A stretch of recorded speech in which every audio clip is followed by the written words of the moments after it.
Welcome to Foot in Review World Cup Daily episode number 46. The semi-finals are done, the excuses are already flying, and a couple of managers have just seen their reputations take a serious hit. Today we're asking who bottled it, who got their tactics horribly wrong, and whether football is becoming too cautious when the stakes are highest. We'll call it the heroes, the passengers, the decisions that may have cost a nation a place in the World Cup final. No fence sitting here, no PR answers, just honest football debate.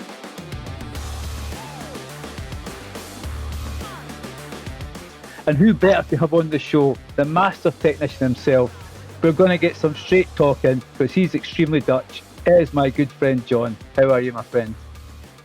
All right, mate. I've become pretty good at being very political in my answers lately after all the social media abuse. So who knows? I don't know if I'm going to be that so direct today. People were disappointed, mate. We need you to cut loose. Just very quickly, I know Shaq and James did an amazing show this morning reviewing last night's game. Just very from you, did you enjoy the game? It was a mixture, honestly. I think first half was a battlefield. Quite frustrating by the way they both played. I think England started already too defensive, take a little bit too much cautions with Messi alone. I think it was a tactical mishap, and you could see the goal coming from miles and miles and miles away. And I'm sometimes very infuriating when you're like, I mean, I'm not paid to be a manager of national teams, so don't get me wrong there. But sometimes it's infuriating to see these obvious mistakes. It's like, when you see a train wreck happen, you like, I can't watch this, but I am watching this. It felt a little bit like that. Yeah. This was going wrong. And then afterwards, the political flags on the field and stuff. It's like, I remember Haiti not being able to wear the special shirt, which showed their independence. But meanwhile, the political statements on the pitch are getting out of hand, eh? So yeah. So we'll see what happens with that one. But let's quickly then talk about the managers because, this is what this show's focused on. So first of all, we've got Luis de la Fuente, Spanish manager, 65, spent most of his coaching career within the Spanish FA, managed Spain's under-19s, under-21s, the Olympic team, winning multiple youth European Championships. He's getting Spain to UEFA Nations League success and the Euros in 2024 before this 2026 World Cup final. He's known for possession football, developing young talent and trusting academy graduates. Then the other Lionel for Argentina, Lionel Scaloni, only 48. He's been the manager since 2018, a former Argentina internationalist as well. Appointed in 2018. He's led Argentina to the 2021 Copa America, the 2022 Finalissimo, 2022 World Cup, the 2024 Copa America, and now another World Cup final. He's been praised for rebuilding Argentina after 2018 and creating a united, adaptable squad around the other Lionel, Mr. Messi himself. And then we go to Thomas Tuchel, or Tam Tuchel, as we now call him in Scotland. He's more than welcome any time to come for a pint here after last night's result. He's 52, the current England manager since January 25. But he has managed Mainz, Borussia Dortmund, PSG, Chelsea, Bayern Munich, won league titles in France and Germany, and led Chelsea to the 2021 UEFA Champions League. Renowned as being one of football's top tacticians, though are often criticised for pragmatic football and a demanding management style. And then finally, the last of the four, Didier Deschamps, 57, France manager since 2012. As a player, captained France to the 1998 World Cup and Euro 2000. He's also managed club football, Monaco, Juventus, Marseille, before taking over France.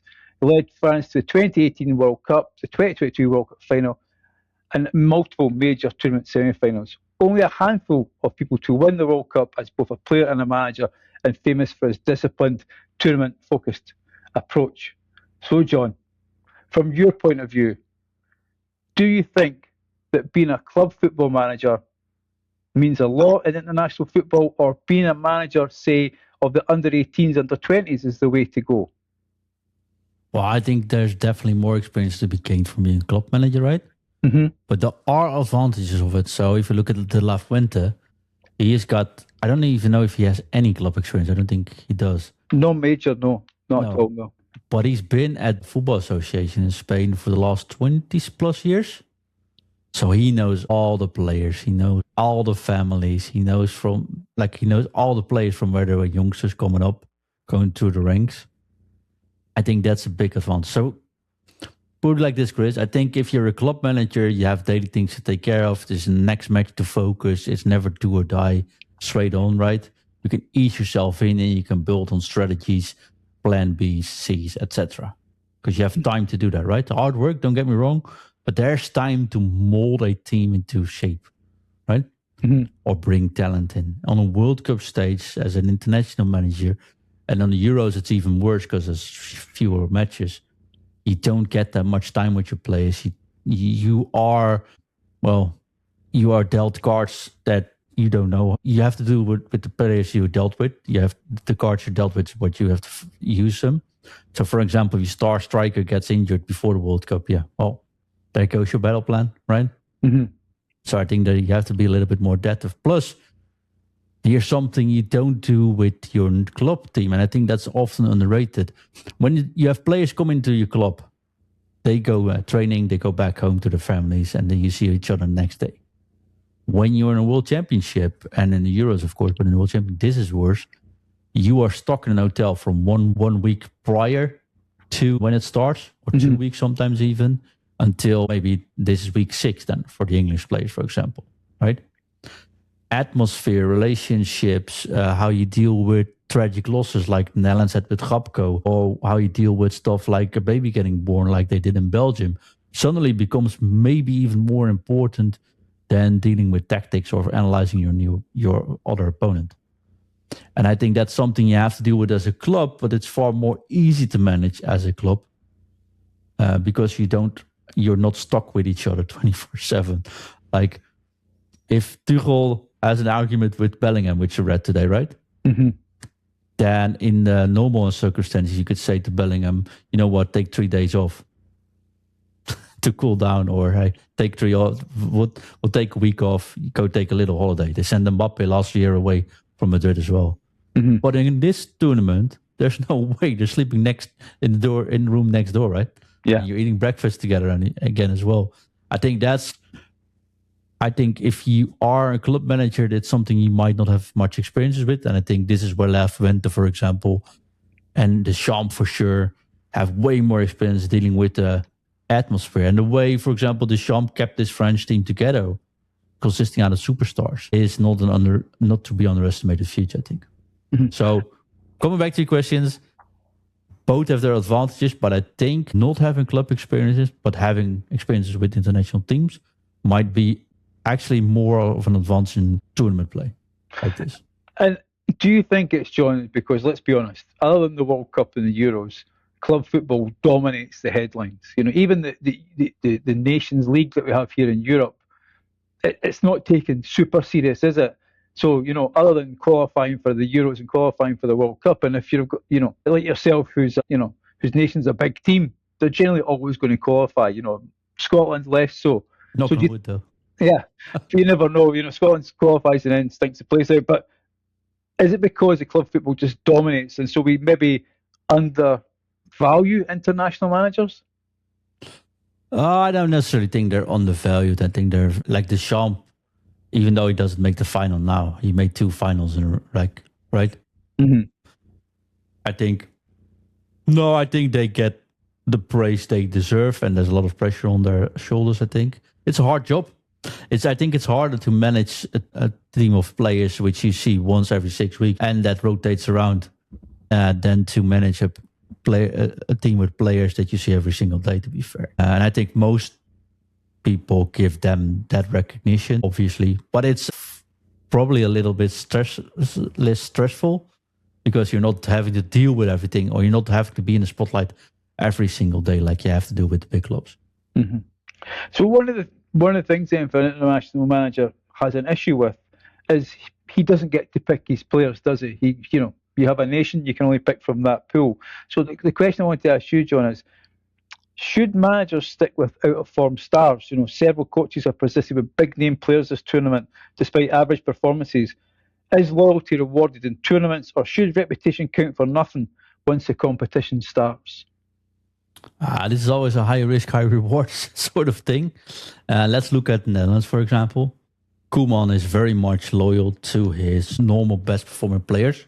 like Depay, like a Weghorst, like Frankie de Jong, like Virgil van Dijk, obviously all had deserved their credits in world football. But sometimes it just doesn't click, doesn't fit, or doesn't fit that atmosphere. And I don't think you can underestimate that. But then again, if you leave them at home and you don't perform, it's because you didn't bring that player, right? So there's a little bit to set up. But I don't think, what I feel managers should be more clear in, if, for example, let's say the Netherlands, Depay is not going to play or isn't in form, then say, we're not going to bring you at all. Just don't make it a topic anymore. And I think, for example, Tuchel did that really well this year. Like, they're not coming down, period. I'm not going to go on all the names, but this is what I chose for this, where I stand for this, what we do. And then he brings Henderson with him to make sure that he can bring that role, but he knows he's not going to play. Or marginal, right? Maybe if he didn't break his wrist, he might. And he played actually a little bit as well. So it's hard to say. Like, if you see Argentina, they built the whole team around that one star, which is getting old as well. And that works. But if you look at Belgium, the matches they start with De Bruyne, they didn't do so well. That the match they against USA where De Bruyne couldn't start because he was ill. Yeah. So I think it's, if you see that Ronaldo as well, if you think it doesn't add value, I think leave him home. I think that's the best thing to do. Make that call before the tournament, make it clear, get that storm over before the tournament starts, and then start with the young squad. Usually Germany is really good at doing that, by the way. No, definitely. But it's hard. There's no definite answer there. I think it's topic. It is depending on the player and the country. But I do think there's a difference in how you can manage it, and I think you should manage it way before the tournament starts. Like, the Netherlands announced their team like 10 days before the tournament started, and people were still discussing, is Depay coming or not? Or that shouldn't be a discussion anymore, because then it's a talking topic at the start of the tournament. Yeah. No, you can wreck the atmosphere like you see with Portugal, for example.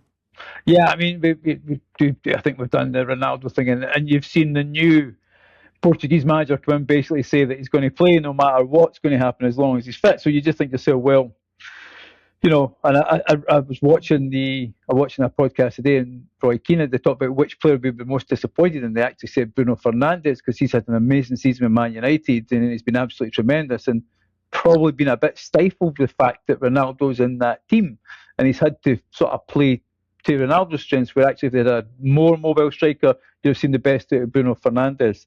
I just wanted to ask you, John, as we move on and still talk about managers, you know, which semi-final, let's move on to semi-finals, which semi-final told us the most about modern football? Two very different games, you know. You've got the sort of French jazz, throw everything, do what you want, it's all sort of thing, against the very structured possession football of Spain. And then last night, you know, I don't know if England got sucked into a 35-minute battle for some reason, but you've got, you know, a team like England very much in the ascendancy. You then have sort of a change of substitutions, and also I think Scaloni has to take some credit, some of the substitutions he made as well. So for those games, John, did the games show that structure beats flair, pressing beats possession, or that adaptability is now the key to winning international tournaments, in your opinion? Well, I do think adaptability is key, but there's something in all these World Cup matches so far, one trend which has never worked out in any World Cup match this year. If you have to defend the lead and you bring in extra defenders, or start playing not to your own strengths, but change it around to defend the lead, for example, it has not gone well a single time this whole tournament. Okay. Netherlands versus Japan. Netherlands was in the clear lead, nothing really going on there. They sub in two defenders, go to 5-3-2. They just soak up damage and score a late equalizer, right? Mm-hmm. We've seen England yesterday doing exactly the same. We've seen Morocco versus, was it France? Yes, versus France, doing exactly the same. We saw Sweden trying to adapt a low block. Graham Potter just knocked out right because of it, I think. We saw Croatia doing the same. We saw Austria trying to adapt and switch back to a 5 at the back currently. Went horribly wrong as well. We saw Germany adapting to Paraguay. Went horribly wrong as well. I think in the end, though, if you play through your own style. I don't think there's one style that's definite better than the other. I think that's the beauty of football. There's always ways to attack that. Should you never adapt to your opponent? Oh, definitely you should adapt. If you are the weaker team from the start on, it can be your playing style, right? So Koeman decided to play 5 at the back against Morocco, thinking Morocco was the better team. That also means that if they score, you're done for, basically. But I don't think it gives a good signal in the tournament play. If you're Congo, you play England, yeah, of course you're going to go 5 at the back. It makes sense to try it that way. Same with Curacao, same with Haiti. It makes total sense. But the big teams adapting to their opponent, we saw France doing exactly the same, lean back, see if he can hold off, get a silly penalty against, totally deserved. Digne making an error there. And then suddenly your game plan is in a bin. Your confidence is in a bin. You only have a couple of, maybe an hour or something to fix this. And then you have to change back to the style you were playing 2 matches ago. And you haven't trained on that every single day because there's no time for it. It just doesn't work.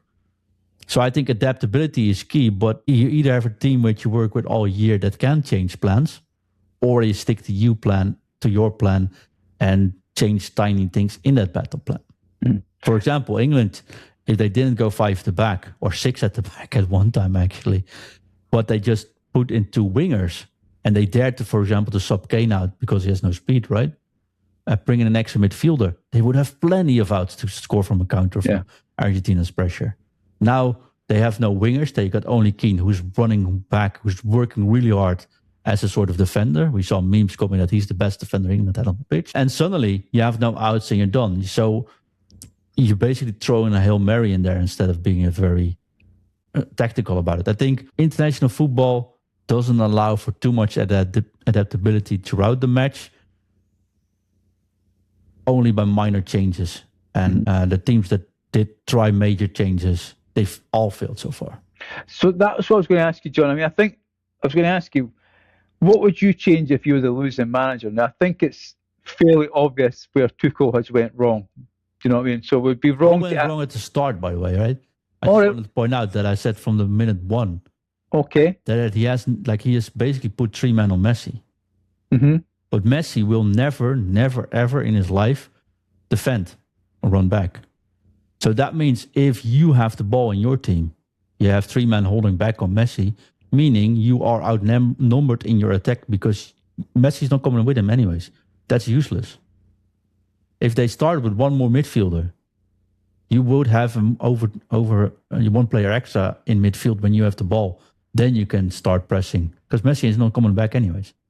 And he's not the player to score on the counter either. So I didn't get that at all. So that's interesting, John, because everybody's pinpointed the fact of that he made the changes, the substitutions with 30 minutes to go, and he put on defenders and he basically tried to. They're saying that's where he went wrong.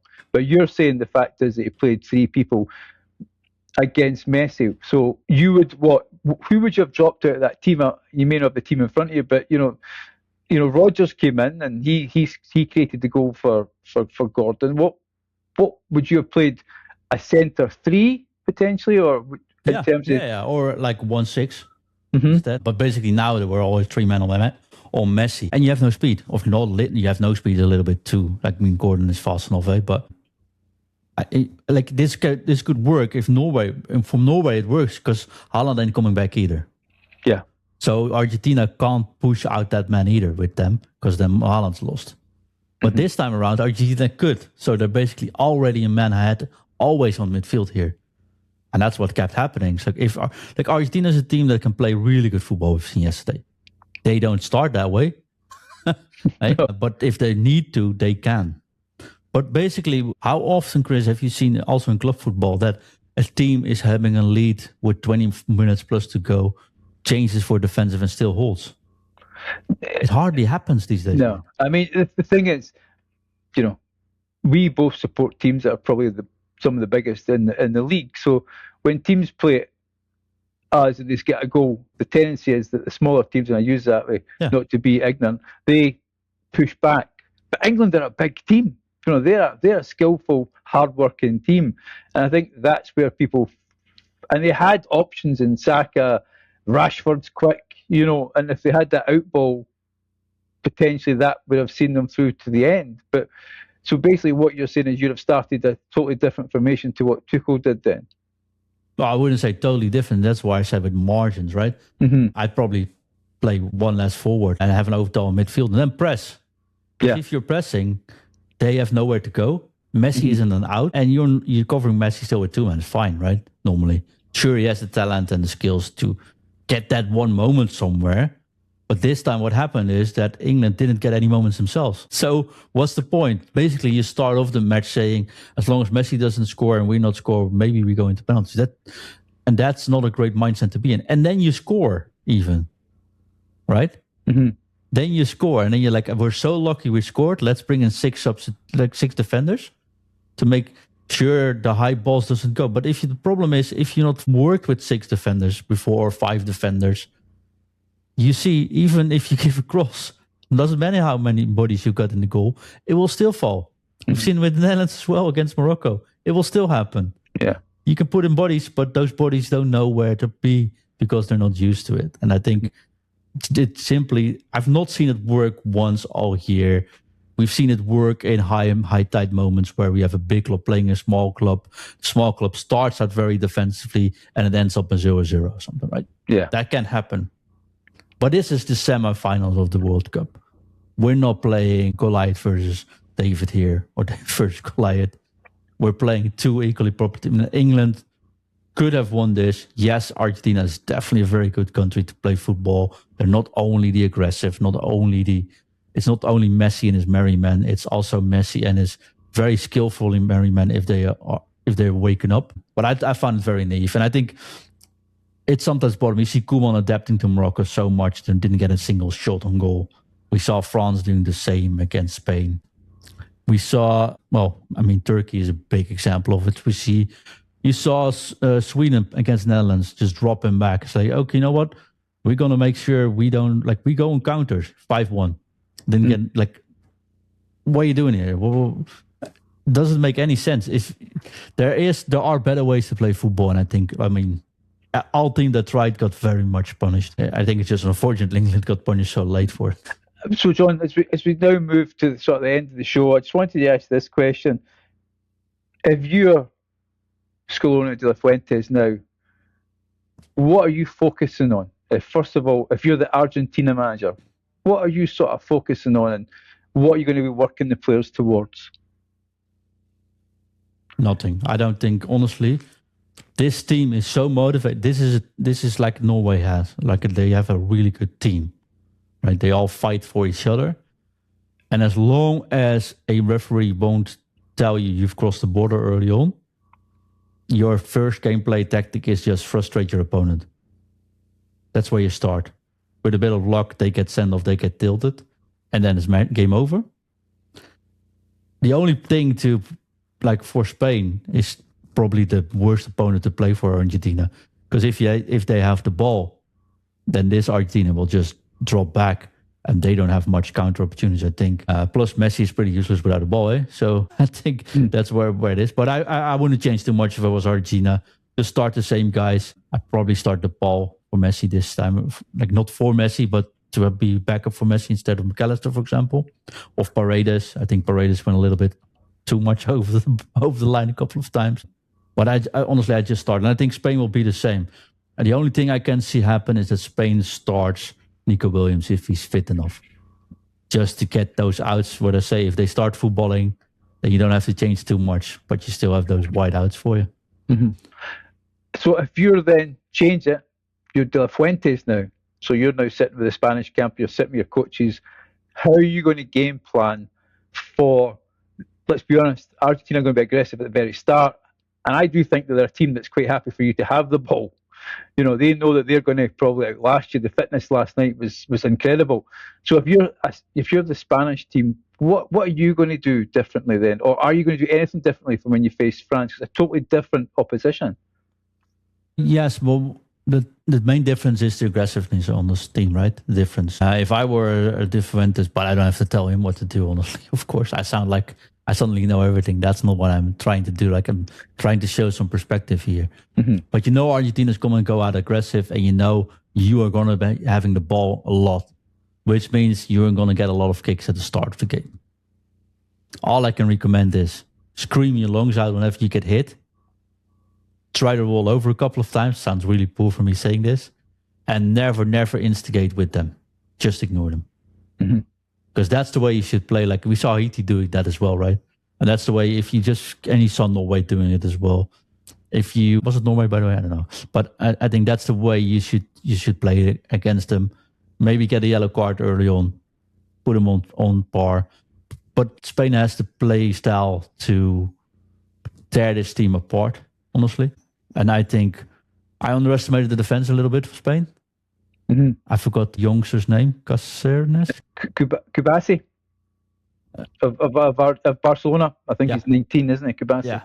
What a talent that is. Unbelievable. Made one mistake against Belgium. That's where the goal came from. But and Laporte is very much underestimated, by me at least, because he's been terrific. So I think that we'll see two teams which play their own style. And I think this can go wrong for Spain when they are going to make it a fight, which England tried as well, right? Yesterday, they started to play their game. They start to get frustrated.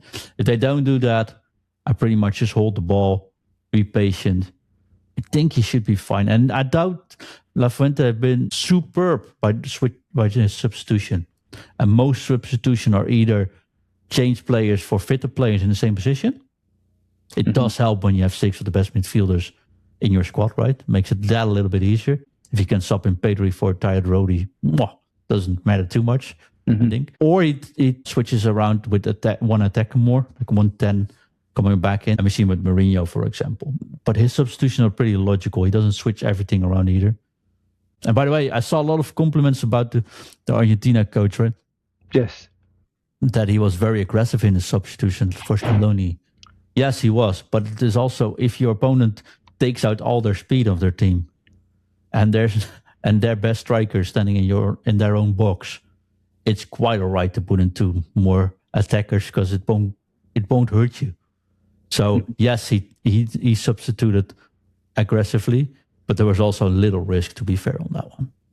Yeah, and I think that's where it also went wrong. Like I said yesterday, if they don't stay defensive, he can't make the substitution without taking that risk. Now they go all in full defense, so they can make an aggressive substitution without taking any risks on that. Like if you take 3 steps back, I can take 2 forward, no issue, right? No, definitely. John, let's end on a high. I think it's been, let's be honest, it's been a wonderful. Are we rating coaches? Because I got a list of coaches who. Well, that's what I was going to ask you. Let's just end it this way. So, you cannot pick the final 4 managers, okay? But which manager would you choose in this World Cup if you had 1 game to win? I had 1 game to win and I could pick any of these coaches, right? But just not the final 4. I get that. But that's a hard question, though. You know what? I would go for Abi from Morocco, I think. I think cannot be underestimated. Morocco, not only that long ago, was a team which always had good individual players all across Europe, right? All across the world. But they never really performed on a world stage. And they've been forming for the last decade. They have a really good team. Keeps getting stronger. Top 6 country now. I think tactical very strong, mentally very strong. One of the coaches which I think, I don't even know if he's underestimated, but definitely not mentioned often enough. So I would go for Mohamed Ouab. Interesting. Very, very interesting. You know, I would say Pochettino, no? Well, I don't know if that's been, you know, I know it's a great shout actually, John. Really, it's a great shout because it's too easy to go, you know, for European. And I think this World Cup has shown us that football is now worldwide, you know, and us guys who live in Europe have maybe been a little bit, no you John, but some of us been a little bit disrespectful to the smaller nations. We've seen it, you know, I think that has been the real sort of boost this World Cup has given us, you know. Cape Verde, the joy for those guys, you know, getting through. Australia were brilliant, you know, New Zealand, you know, even though they went out, you know, Elliot Just, who plays for Motherwell, has scored more goals than Scotland scored in the whole tournament. So these are the great stories, and it's nice to end on a high. So I think, let's be honest, I think this may be my last show of this series because we've got some real interesting stuff coming up. You know, we've got the 3rd and 4th place final, which you and I both think will be a great game. We've got the final itself, the preview of that. There's loads to stick with us, guys. So thank you, everybody who's been on this absolute journey with us. It's been amazing. What are we on? Episode 46? John and I were counting it. We are going to go past the 48 teams in this World Cup, aren't we? Yes, we're going to aim for 50 episodes before taking a little break, because I need a break. I need a lot of coffee. I need a lot of sleep, and I need a little break. Can I shout out a couple of managers, though?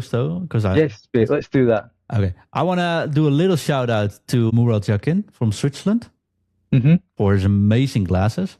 Yeah, cool guy. He looks like a proper Bond villain. I want to give a shout out to Stale Solbakker, the Norwegian trainer of manager, who looks like a school teacher, but damn, is he passionate? Oh, yeah. Yeah, one of his coaches got hit with a bottle on the foot, didn't he? I absolutely love the guy. I do want to give out the Colombian men's Nestor Lorenzo. I think they had an excellent performance. I don't want to mention Ancelotti because I think he underperformed. I want to be Marcelo Bielsa for his lovely press conferences. Not for the performances, but the press conferences were absolutely comedy gold. And Dick Advocaat for being super emotional and crying every time the Curacao end came on, which was also lovely to see. And there was one more, which I can't forget where is. Oh, yes, of course. I want to shout out the Tunisian manager, Terbelsi, for getting fired after one match. Still a record which I don't think can ever be broken again. Felt really poor for him, but those performances were absolutely atrocious. But yeah, I think that will. And also Massan, of course, from Egypt, because of his lovely press conference after they got knocked out from Argentina, saying everyone's corrupt, the whole world's against them, and FIFA wants Argentina to win. And then saying that very aggressively, very passionately. It's like, okay, he's at least not holding back, but I can see him getting a suspension there, left or right, somewhere down the line. But yeah, many of these coaches have been terrific entertainment, I think. The only one I didn't quite like was Pochettino, because, but let's not go there. John, thank you, mate. It's been amazing to get your insight onto the managers. They are people who will carry the can, and I think it's good that we actually gave them a lot about the spotlight and talk about them on the show tonight. So thank you for joining me, my friend. Always welcome to. No problem. Thank you to everybody who's doing it. Give us a 5-star review. We absolutely love it. If you've enjoyed John's insight, and why would you not? If it's been really educational as well, please, please, please give us a 5-star review. We've loved having your company, and we have still got 4 episodes to go. So stick with us. It's going to get even better, guys. Thanks very much, and good night all. Bye-bye.